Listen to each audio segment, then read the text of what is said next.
Hoy está con nosotros el doctor Miguel Yusti, que acaba de publicar el libro Disfraces y extravíos sobre el descuido del alma, de modo que le damos la más cordial bienvenida. Bueno, no necesita de presentación, no es un intelectual de reconocida trayectoria.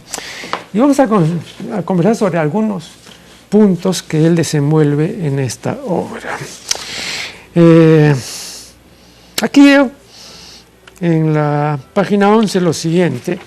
Dice usted: en la globalizada sociedad capitalista contemporánea se percibe la falta de una palabra más clara sobre el sentido de la vida, ¿no? Bueno, ve aquí una reflexión elemental, ¿no? Para la mayor parte de la gente, el sentido de la vida consiste en alcanzar la felicidad, ¿no? Claro, normalmente se entiende por felicidad lo que también a su modo dice el diccionario de la academia, ¿no? Un estado de satisfacción y complacencia, tanto espiritual cuanto físico, ¿no? Pero nada más, o sea, digamos, es esa bonanza, ¿no? O para decirlo en inglés, es ese relax, ¿no? Para, ¿no? Estar en Cancún, debajo de una palmera, pues, tomando sol, ¿no? Esa es la... o sea, es una formulación degradada del mito, ¿no? Del paraíso, ¿no? Eso lo he estudiado muy bien en Eliade, ¿no? Pero ya no se piensa en absoluto en el sentido muy interesante y fuerte que tenía en latín, ¿no? El término latino felix, ¿no? O sea, feliz, ¿no?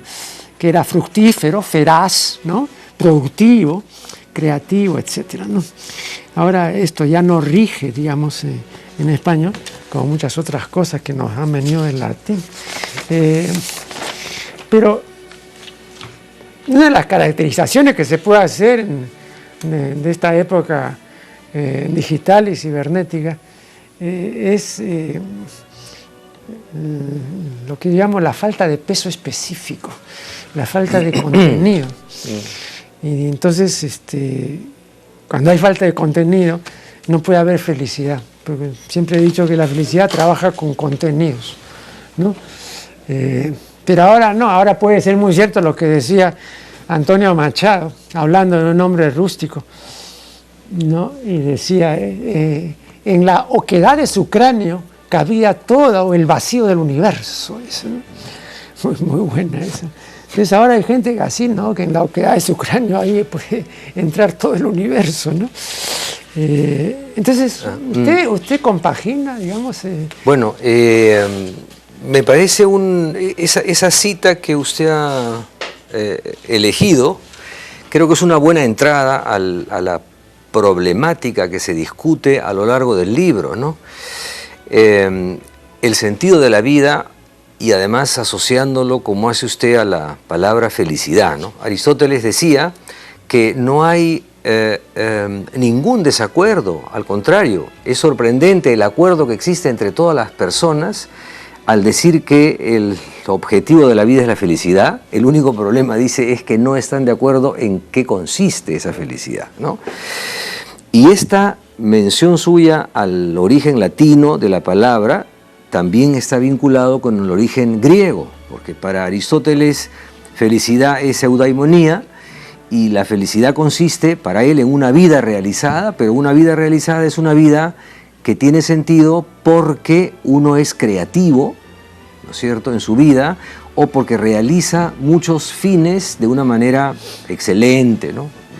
La cultura de la calidad de las cosas que uno puede producir o crear en la vida, eso es indispensable para la felicidad. Por eso es que Aristóteles dice específicamente que la felicidad no es un momento ni un estado momentáneo, una emoción pasajera, sino que es digamos, un estado duradero, y que solo a lo largo de la vida se puede descubrir o alcanzar eso que llamamos felicidad, ¿no? Por eso es que una buena traducción de la palabra felicidad en castellano es una vida realizada. ¿no es cierto? Alguien que ha cumplido con sus objetivos en la vida, que ha desempeñado un papel importante en la sociedad, que tiene una buena vida familiar, que tiene amigos, que tiene éxito, etcétera, etcétera, ¿no? Y esto lo vincularía también yo con el título del libro, ¿no? Que es, o el subtítulo, que es sobre el descuido del alma. El cuidado del alma era una expresión griega también muy importante. Para eso era, digamos, la educación, para que uno encontrara el sentido de la vida, el cuidado del alma. Y el cuidado del alma, se decía en griego, dicho sea de paso, terapeia, tes psyches, o sea, psicoterapia, es la palabra griega para llamar el cuidado del alma, pero el cuidado del alma consistía en aprender a través de las artes, del cultivo de las artes o de la música y del deporte, ¿no es cierto?, a alcanzar o realizar una vida productiva, ¿no?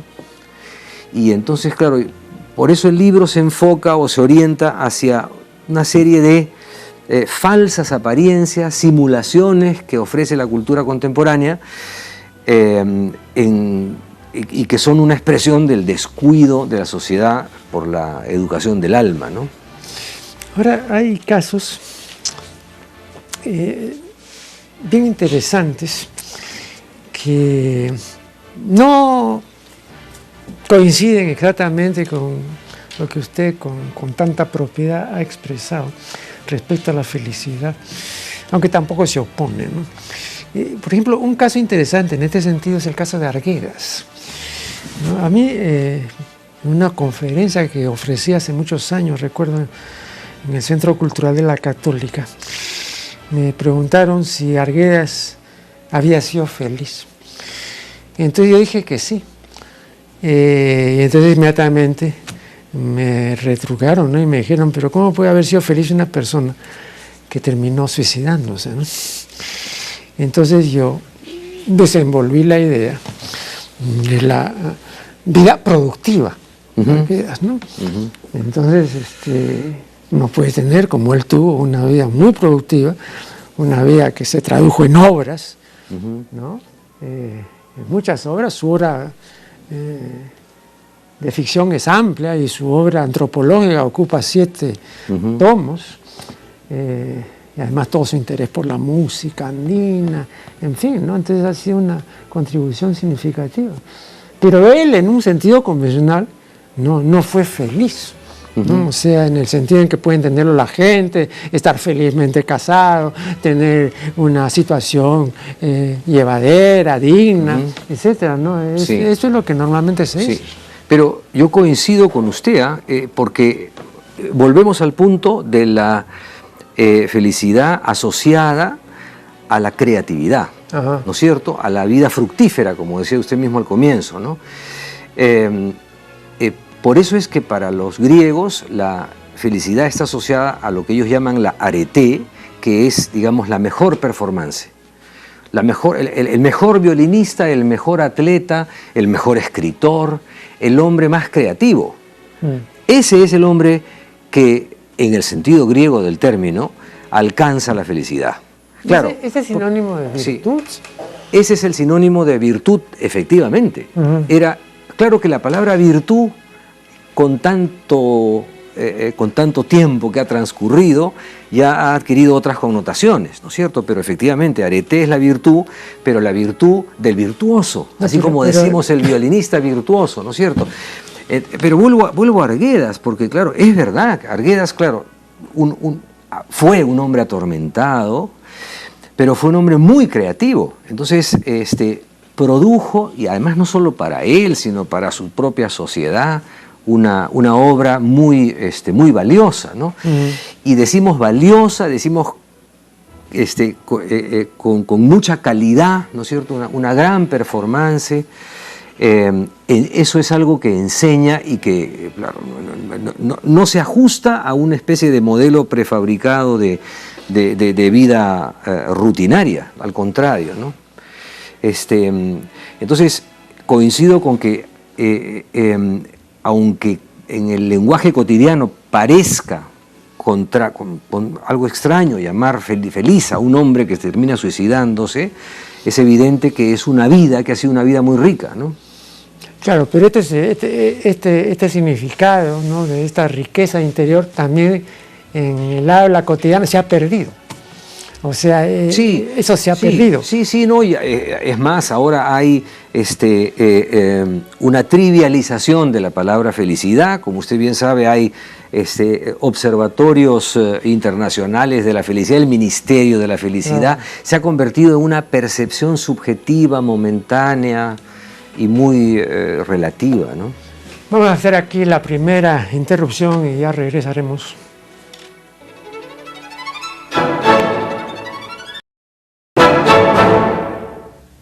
Estamos dialogando con el doctor Justi. El título de su libro es sugerente, Disfraces y extravíos. Le pido a nuestro distinguido invitado una explicación del título. Bueno, con mucho gusto.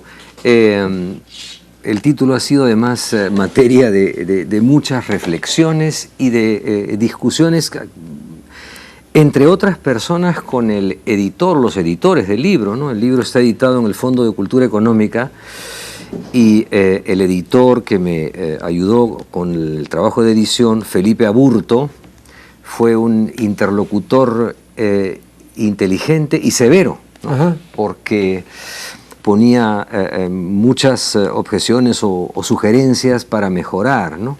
Y discutimos mucho sobre el título hasta que finalmente nos pusimos de acuerdo. Disfraces y extravíos son dos palabras, claro, metáforas que tienen un sentido quizás primeramente negativo, pero también una connotación positiva, ¿no? Un disfraz es una simulación, pero que en cierto modo puede también aparentar o puede sugerir alguna versión positiva. Y lo mismo ocurre con la expresión o con la palabra extravío. Quien se extravía pierde el rumbo, se pierde, pero al mismo tiempo puede en ese sendero encontrar alguna otra ruta inesperada. Y todos estos dos términos están asociados al subtítulo del libro, que es sobre el descuido del alma. Entonces, claro, hay que entender disfraces del alma o extravíos del alma, es decir, cómo en la cultura contemporánea se disfraza aquello que se considera un ideal para la vida humana, o se disfraza el sentido de la vida, se sugieren soluciones aparentes que no son reales, ¿no? O cómo hay algunos rumbos que toma la cultura contemporánea en relación con la política, en relación con la tolerancia, con la libertad, con el humanismo, con el humanitarismo, etc. Cómo hay rumbos que toma que a lo mejor nos conducen hacia falsas soluciones o a lo mejor nos dan cierta esperanza, ¿no? Entonces, el título del libro es una forma de decir: estamos en la cultura contemporánea ante un problema de, digamos, desorientación, en el cual hay disfraces o apariencias de solución, y hay rumbos que puede tomar la cultura que podrían ser o no ser sugerentes, ¿no? ¿Qué consideración le merece el hecho de que la palabra latina persona significa máscara? Entonces, la personalidad, el conjunto de características que nos distingue, es un enmascaramiento. Ahora, sobre esto se ha dado muchas vueltas, ¿no? Y se ha dicho, por ejemplo, de que está bien el uso de máscaras, porque hay personas que no han fructificado, que no tienen un mundo interior, que tienen un vacío, y entonces eso se puede, digamos, simular, eso se puede o disimular, ocultar, y la máscara sirve para eso. Bueno, pero es que es muy interesante y atinada su observación, porque la palabra máscara proviene del griego también carácter, que es, digamos, la máscara que se pone el actor, ¿no es cierto?, en una obra de teatro para, no solo para ocultar, sino para representar a un personaje. Pero hay otro sentido que es importante. Sí. Hay otro, antes de que continúe. también se usaba máscara en la antigüedad como protección. O sea, se temía el mal de ojo. Entonces, el uso de máscaras en el teatro se hacía porque se evitaba así la malquerencia de algún espectador. Esto sí está, me parece, perfecto. Sí, pero digamos, etimológicamente la palabra máscara está asociada a la palabra carácter, y la palabra carácter está asociada, digamos, al perfil de un personaje. Y eso era lo que creían los griegos, que las personas no somos tan individualizadas como creemos, sino que representamos como personajes, ¿no es cierto? Y de hecho la ética de Aristóteles es una ética digamos, de caracteres, porque es una ética de el hombre honesto, el hombre valiente, el hombre virtuoso, el hombre inteligente, el bondadoso. ¿Sí? Esto que ahora llamamos nosotros como caracterizaciones psicológicas de personalidades, rasgos de personalidad, eso era lo que se llamaba el carácter o hasta cierto punto la máscara de una persona. Es una, digamos, descripción de del perfil psicológico de un personaje cuando alguien en su vida ha dedicado, digamos, sus mayores esfuerzos en ser, por ejemplo, bondadoso, o en ser, al contrario, iracundo. Y esto viene de antiguo, porque el propio Homero hablaba de los héroes griegos como Ulises el astuto, digamos, era como una forma de eso, hasta decimos con nosotros ahora, caracterizar, ¿no es cierto?, denominar el carácter de una persona. Entonces las máscaras, como usted bien dice, son formas de ocultar y formas de más bien exhibir, ¿no?, la personalidad de alguien, ¿no? Yo también recuerdo algo que, bueno, puede tener pertinencia. Julio Ramón Ribeiro dice que en una relación de amistad es preferible no profundizar, ¿no? Tener una relación superficial, porque la idea general, por ejemplo, cuando uno quiere intimar con alguien, es que hay un fondo, hay un contenido valioso que por tales o cuales razones, pues, o no se publica, o se publica muy lentamente, etc. Entonces yo tengo que hacer todo lo posible para ver qué cosa hay ahí, qué riqueza se encierra, que su propietario o propietaria no quiere publicar o no quiere comunicarme. Pero Ribeiro dice que esa es una idea equivocada. Yo después he revisado el punto y he podido enterarme de que otros autores y pensadores dicen lo mismo.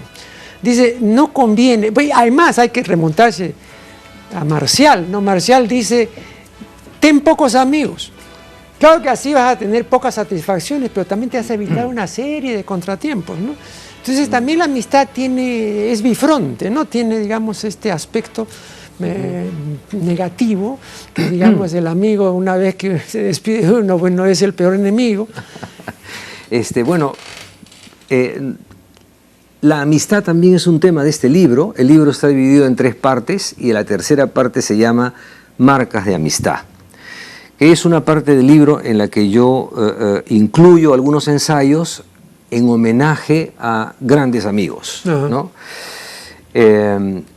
Y la he incluido, esta parte, porque la amistad era para los griegos una dimensión fundamental del cultivo del alma. Para que una vida sea feliz, eso pensaban los antiguos, la persona debe tener buenos amigos. Claro, el problema es que qué cosa es un buen amigo y qué tipos de amistad hay, ¿no? Porque la amistad puede ser una relación de interés común, pero para que sea una buena amistad, eso decía Aristóteles, en esa amistad tiene que haber una alianza o una asociación emocional en esa búsqueda de una vida fructífera, ¿no es cierto? O sea, así como digamos, los amigos son los amigos, los mejores amigos son los amigos en la virtud o en la arete, es decir, los amigos que aprecian la creatividad del amigo, O sea, se vuelven cómplices en esa creatividad, alientan al amigo en sus mejores performances, ¿no?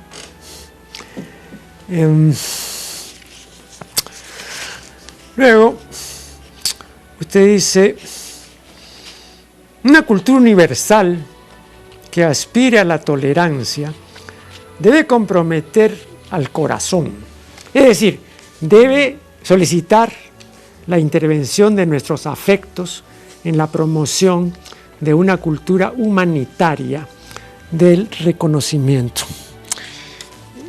Yo publiqué un ensayo que se titula El asesino desorganizado. Esta es una expresión que no es mía, es una expresión de Nico Tinbergen, el famoso etólogo holandés que fue premio Nobel, como usted recuerda.